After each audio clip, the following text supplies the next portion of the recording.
Nous sommes en plein hiver. Février 1692. Le Massachusetts est alors une colonie puritaine, sévère, fondée sur la crainte de Dieu, la méfiance du démon et une obsession du péché. Le village de Salem, aujourd'hui Danvers, est un petit hameau de fermiers isolé où les tensions sont aussi religieuses que politiques. Et c'est là que tout commence. Deux jeunes filles, Betty Paris, de 9 ans, et sa cousine, Abigail Williams, 11 ans, commencent à se comporter étrangement. Elles crient, se contorsionnent, se jettent au sol. Leur peau semble les brûler sans raison.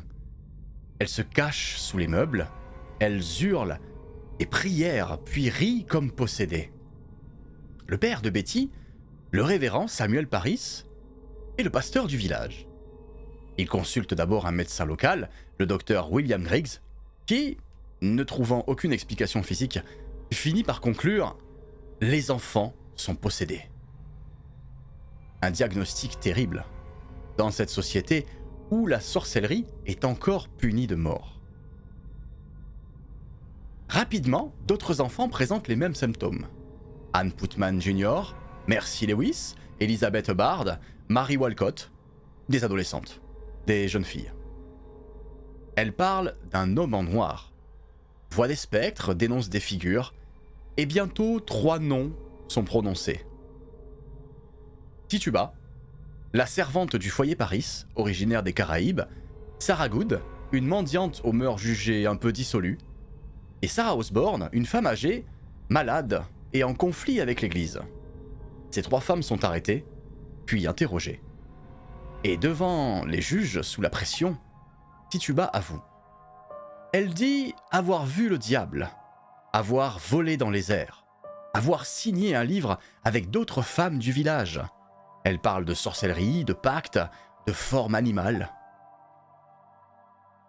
Cet aveu, aussi improbable soit-il, déclenche un engrenage. La rumeur s'emballe, des témoignages s'enchaînent, les enfants deviennent à cette époque des accusatrices officielles. Et le village, petit à petit, s'embrase. Voici mon enquête sur le procès des sorcières de Salem.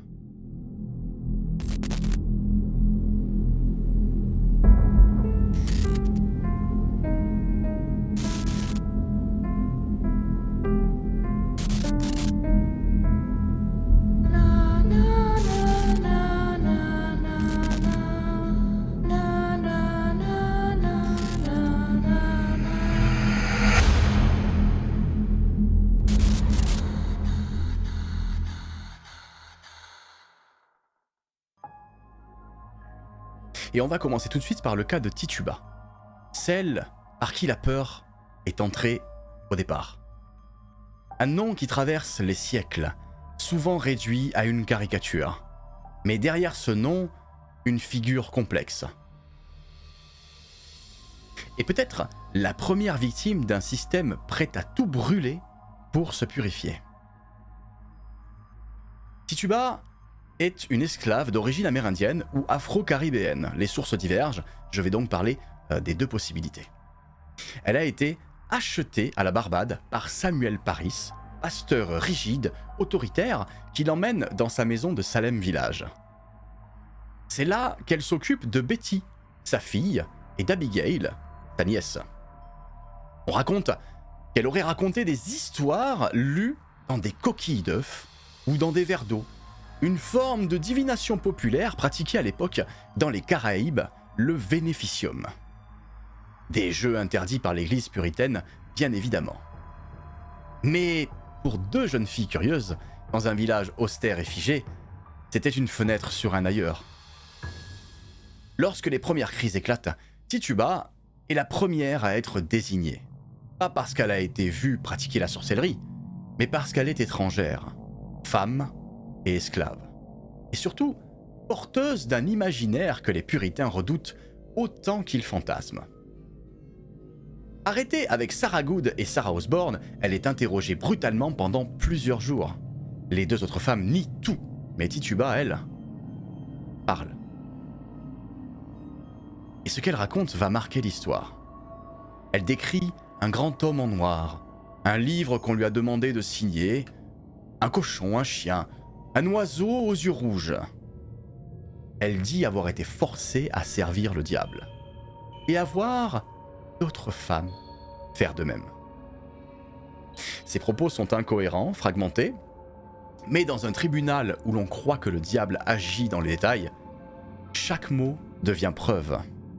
Son aveu, probablement extorqué par peur de la mort, est pris au sérieux. Et surtout, il donne aux juges ce qu'ils attendaient. Une preuve vivante que le mal est à l'œuvre à Salem. Tituba ne sera jamais jugée. Elle passe plus d'1 an en prison, puis elle est vendue à un inconnu pour payer ses frais de détention. Elle disparaît ensuite des archives, mais son témoignage, lui, a servi de catalyseur dans cette affaire. Dans l'esprit du public, les sorcières sont désormais réelles, et l'ennemi vient de l'intérieur. Le 10 juin 1692 parle du jour où Bridget Bishop fut pendue. La première pendue. Ce jour-là, le vent souffle sur Gallows Hill, la colline d'exécution surplombant Salem. Devant une foule silencieuse, une femme se tient droite, les mains liées, le regard sec. Son nom, Bridget Bishop. Elle sera la première à mourir dans ce que l'histoire retiendra comme le plus grand procès en sorcellerie de l'Amérique coloniale. Bridget est une figure connue du village, veuve 2 fois, remariée, tenancière d'une taverne à Salem Town. Elle est tout ce que le puritanisme réprouve à cette époque. Elle porte des vêtements voyants, elle joue aux cartes, elle se dispute souvent avec ses voisins, elle parle fort, et elle ne demande pardon à personne. Dans les premiers mois de l'affaire, son nom revient dans la bouche des enfants possédés. Mais aussi dans celle de plusieurs adultes, qui affirment avoir vu son spectre venir les tourmenter la nuit. Mais aussi dans celle de plusieurs adultes, qui affirment avoir vu son spectre venir les tourmenter la nuit. Le 2 juin, elle est jugée devant la cour spéciale de Hoyer and Terminer, créée spécifiquement pour juger les cas de sorcellerie. Le procès est éclair, tendu. On lui reproche d'avoir ensorcelé des femmes, d'avoir fait tomber des pommes de ses arbres par magie, ou encore d'avoir laissé des marques de piqûres de diable sur son corps. Les fameuses witch tits, signe supposé d'un pacte avec le démon. Elle se défend comme elle peut. Je ne suis pas plus sorcière que vous. Si vous me condamnez, vous versez le sang innocent. Ceci est une des transcriptions du procès datant de 1692. Mais rien n'y fait. Le tribunal, largement influencé par les témoignages dits spectraux, ces visions où les accusés apparaissent en rêve ou en hallucination, la condamne finalement à mort. Quelques jours plus tard, on la mène à la potence. Son exécution marque un tournant. Désormais, le sang peut couler. Et il coulera encore longtemps. Bridget Bishop avait déjà été accusée de sorcellerie 12 ans plus tôt, mais sans preuve suffisante, elle avait été relaxée. Cette fois, la peur collective est trop forte. Elle meurt sans que personne ne prenne vraiment sa défense. Et dans les mois suivants, certains jurés reconnaîtront qu'ils ont ressenti un malaise au moment du verdict, et que quelque chose ce jour-là ne sonnait pas juste.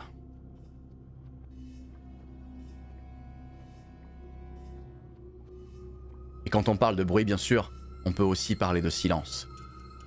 C'est le cas de Jill Corey, en septembre 1692. À cette époque, le sol est froid, humide, au centre d'un champ. Un vieil homme de plus de 80 ans est allongé, plaqué au sol. Son corps est recouvert d'une planche, et sur cette planche, des pierres. Lentement, une à une, les autorités empilent les roches. Elles écrasent sa poitrine, écrasent ses côtes. Mais l'homme ne parle pas. Il ne supplie pas. Il ne confesse rien. Ses derniers mots furent « More weight », encore du poids. Et cet homme, c'est Giles Corey, fermier respecté de Salem Village à l'époque, un homme dur, parfois brutal, mais connu de tous. Et surtout, un homme qui refuse de se plier à une justice qu'il juge corrompue. Giles est accusé de sorcellerie en avril 1692. Selon les témoignages, il aurait ensorcelé plusieurs animaux, empêché des prières, et son spectre aurait été vu frappant des voisins dans leurs rêves. Mais au lieu de plaider coupable ou non coupable, Giles Corey choisit le silence. Un choix stratégique et dangereux. Car, selon la loi anglaise, si l'accusé ne plaide pas, le procès ne peut pas avoir lieu. Et ces biens ne peuvent pas être saisis par la couronne. Ils peuvent être transmis à ses enfants.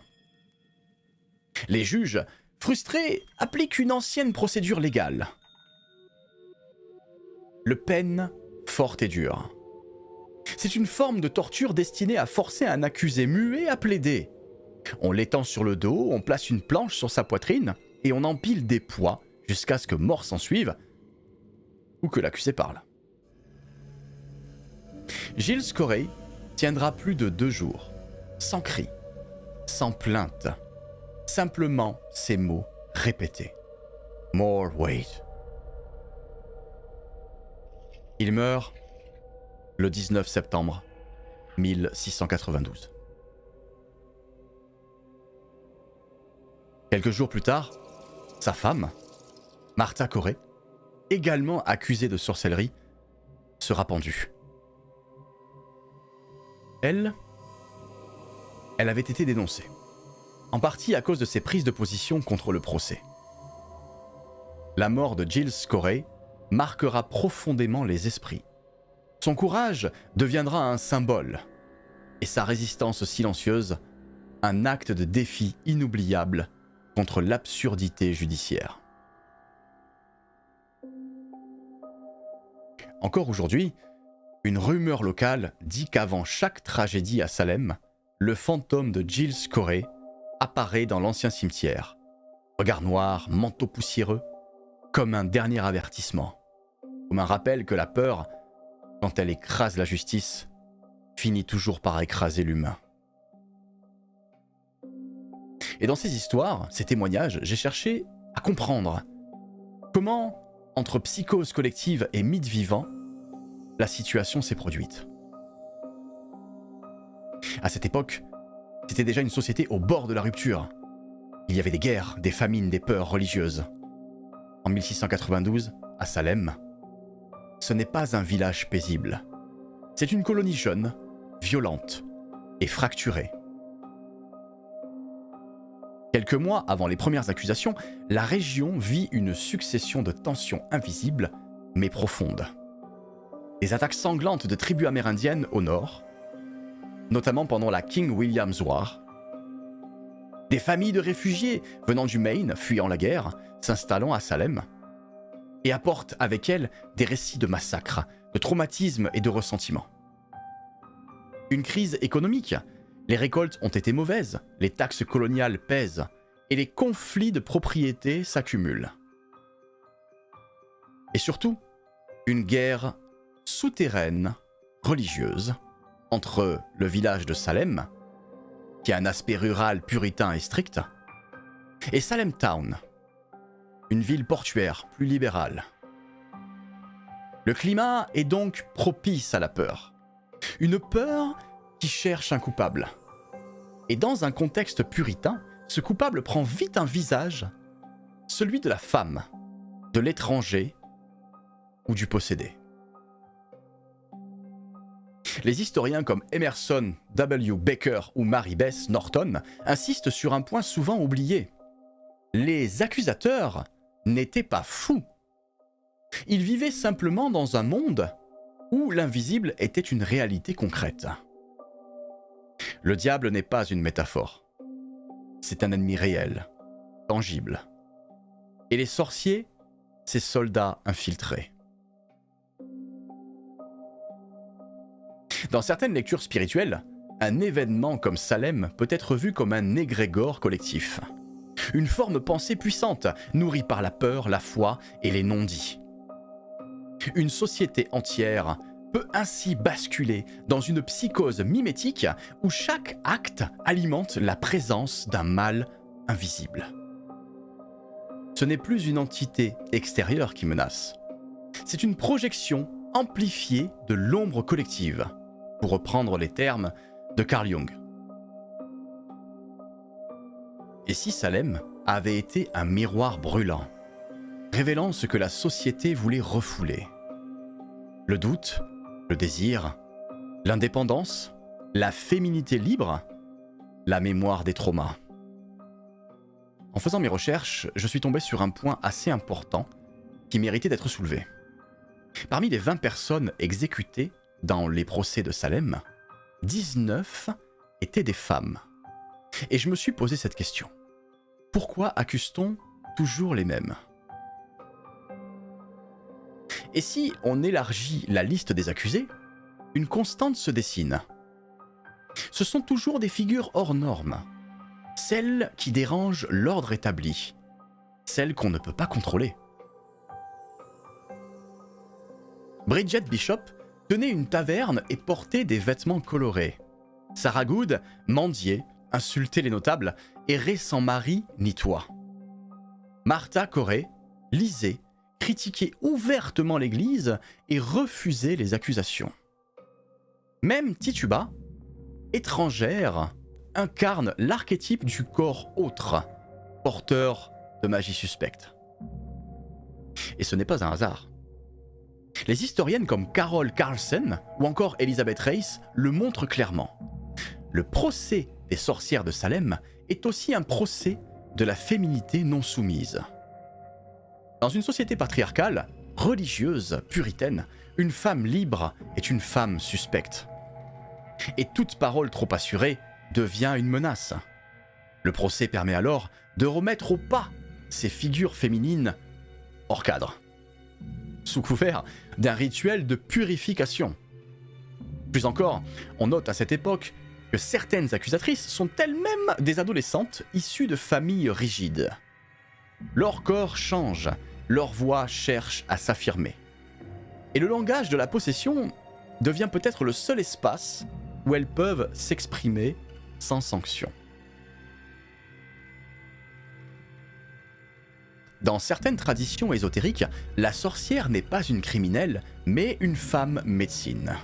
Une gardienne des savoirs anciens, un canal de force naturelle ou divine. Dans cette optique, les procès de sorcellerie, à Salem comme ailleurs, sont vus comme des tentatives d'effacement d'un féminin sacré. Le feu purificateur ne tue pas le mal. Il tente d'éteindre une mémoire. Celle de rites, d'intuition, de savoir liés au corps, à la nature, au cycle, que l'Église ne pouvait contrôler. Cette lecture rejoint certaines traditions non occidentales, où les femmes chamanes, médiums ou devineresses jouent un rôle central. Des mambos haïtiennes, des sibylles antiques, des chamans Ongon en Mongolie, ou des dukun perempuan en Indonésie. Si ma prononciation était pas bonne, désolé. Et si ce que Salem a tenté de brûler, c'était moins le diable que la puissance de la parole féminine? En poursuivant mes recherches, je me suis posé certaines questions et je voulais t'en partager quelques-unes que j'ai pu avoir et que j'ai trouvées intéressantes. Peut-on condamner quelqu'un pour un rêve? L'une des spécificités du procès de Salem, c'est l'acceptation d'un type de preuve, que la justice moderne d'ailleurs rejetterait sans appel. La spectrale évidence, ou communément pour nous en France, la preuve spectrale. De quoi s'agit-il? Je me suis un peu renseigné sur le sujet, et voici ce que j'en ai tiré. Un témoignage affirmant qu'un accusé est apparu en rêve ou en vision sous forme de spectre, et qu'il a provoqué un mal, douleur, paralysie, terreur ou influence diabolique. C'est-à-dire que on ne juge plus ce que la personne a fait dans le monde physique, mais ce que d'autres disent avoir vu d'elle dans l'invisible. Les victimes affirmaient être attaquées par des esprits ou des doubles des accusés. Et dans une société où l'âme et le corps sont perçus comme des forces perméables aux forces spirituelles, ces visions deviennent des armes judiciaires. Le 27 mai 1692, le gouverneur William Phips crée la cour spéciale Doyer and Terminer. Celle-ci accepte officiellement ces preuves surnaturelles. Résultat et conséquence, Bridget Bishop est condamnée sur la base de visions de chat noir. Sarah Good est dénoncée par des enfants ayant vu son spectre mordre des bras invisibles. Rebecca Nurse, pieuse et respectée, est accusée d'avoir attaqué des filles en rêve, malgré son absence totale de mobile et d'antécédents. L'invisible, à ce moment-là, devient preuve. Le rêve devient acte. Et la parole devient loi.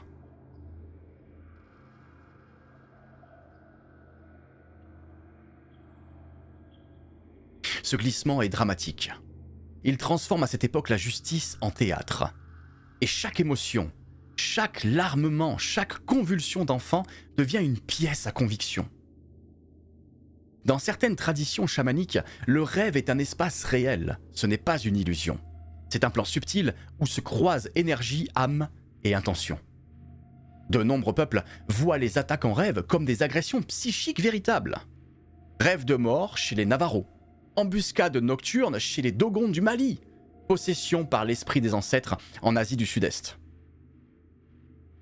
Mais d'après mes recherches, ces traditions insistent sur une chose. Le rêve est un espace intime, sacré et subjectif. Il ne doit pas être utilisé pour juger autrui. À Salem, cette frontière a été violée. L'espace onirique a été instrumentalisé. L'imaginaire devient un champ de bataille et les visions, un pouvoir. Ce mécanisme rappelle des formes d'inquisition psychique où la peur de l'invisible se transforme en outil de contrôle social. Et cette histoire a fait écho dans la culture, car Salem, c'est une blessure toujours ouverte après que 3 siècles ont passé. Pas seulement comme une ville du Massachusetts, non, mais comme un archétype, un symbole universel de la peur collective et des ravages qu'elle peut causer quand elle devient loi. Car Salem ne s'est pas éteint avec les exécutions de 1692, au contraire. Il est devenu un mythe, repris, réécrit, détourné, invoqué à chaque époque où l'on cherche des sorcières à brûler, réelles ou imaginaires. Dans la culture populaire, Salem est omniprésent. Dans les œuvres comme The Crucible d'Arthur Miller en 1953, une pièce majeure qui a fait le parallèle entre Salem et le macartisme. Ici, la chasse aux sorcières devient une métaphore politique. Une œuvre comme American Horror Story en 2013, Coven, revisite les procès comme fondation d'un féminisme magique. La sorcière y est une survivante. The Witch de Robert Eggers en 2015 plonge dans l'ambiance puritaine et les tensions spirituelles d'une famille isolée. On y voit la sorcellerie naître du rejet, du trauma et du repli religieux. Plus léger encore, Hocus Pocus par Disney en 1993 puis en 2022, version plus légère mais ancrée à Salem, montrant combien ce passé est encore marchandisé et ritualisé. Même dans les jeux vidéo comme Assassin's Creed, The Sims, les procès sont rejoués, redéfinis.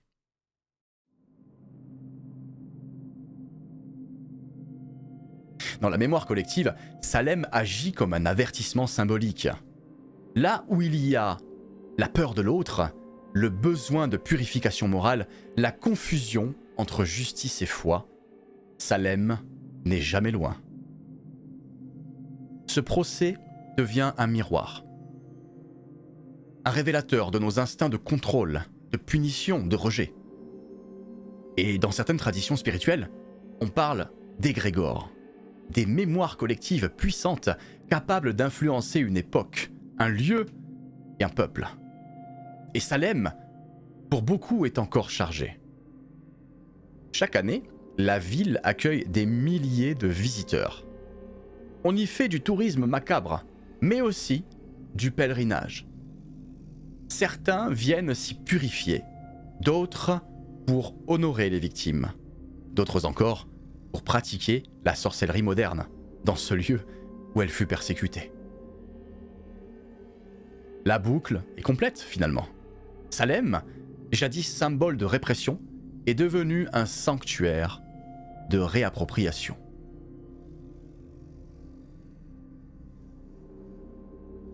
Ce qui est assez loquace dans ces recherches que j'ai pu faire, c'est que, au final, dans ce que Salem a voulu brûler, il y a des histoires qui s'effacent avec le temps, et d'autres qui continuent de brûler même sous les cendres. Salem fait partie de celle-là.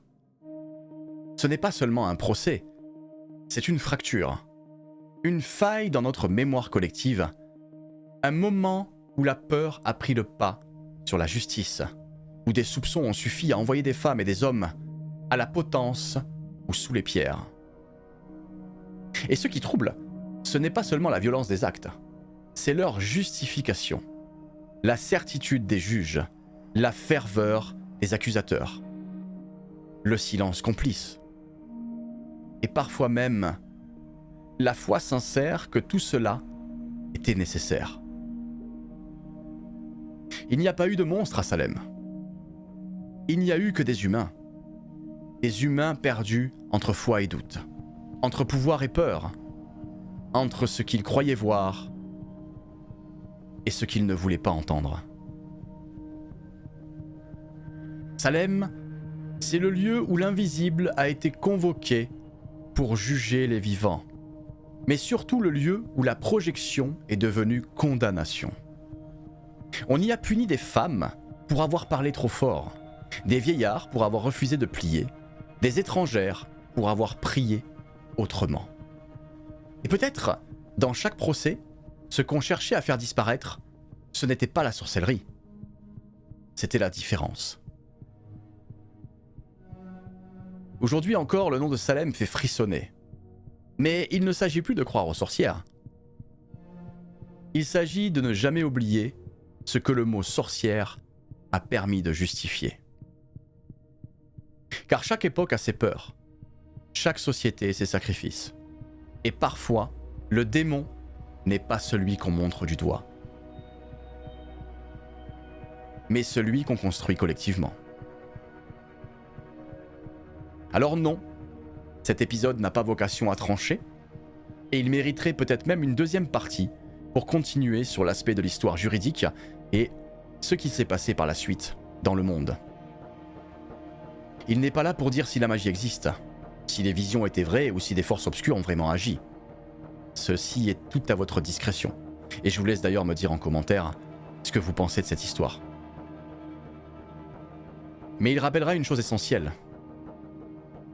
Ce qui s'est passé à Salem peut encore se produire sous d'autres noms, à d'autres échelles.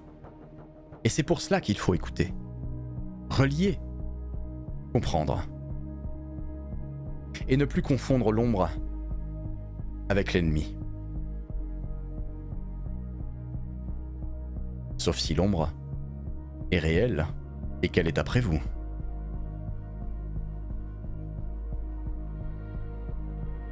Merci à vous pour votre écoute et vos messages. Si cet épisode vous a parlé, pensez à liker, à vous abonner et aussi à me dire en commentaire ce que vous pensez de cette histoire sur l'affaire de Salem. Et pensez-vous que de telles chasses aux sorcières pourraient encore se reproduire sous une autre forme aujourd'hui? Vous trouverez comme toujours toutes les sources citées en description. C'était Ellie, et vous étiez dans le talk paranormal. Gardez la tête froide et le cœur ouvert. A plus.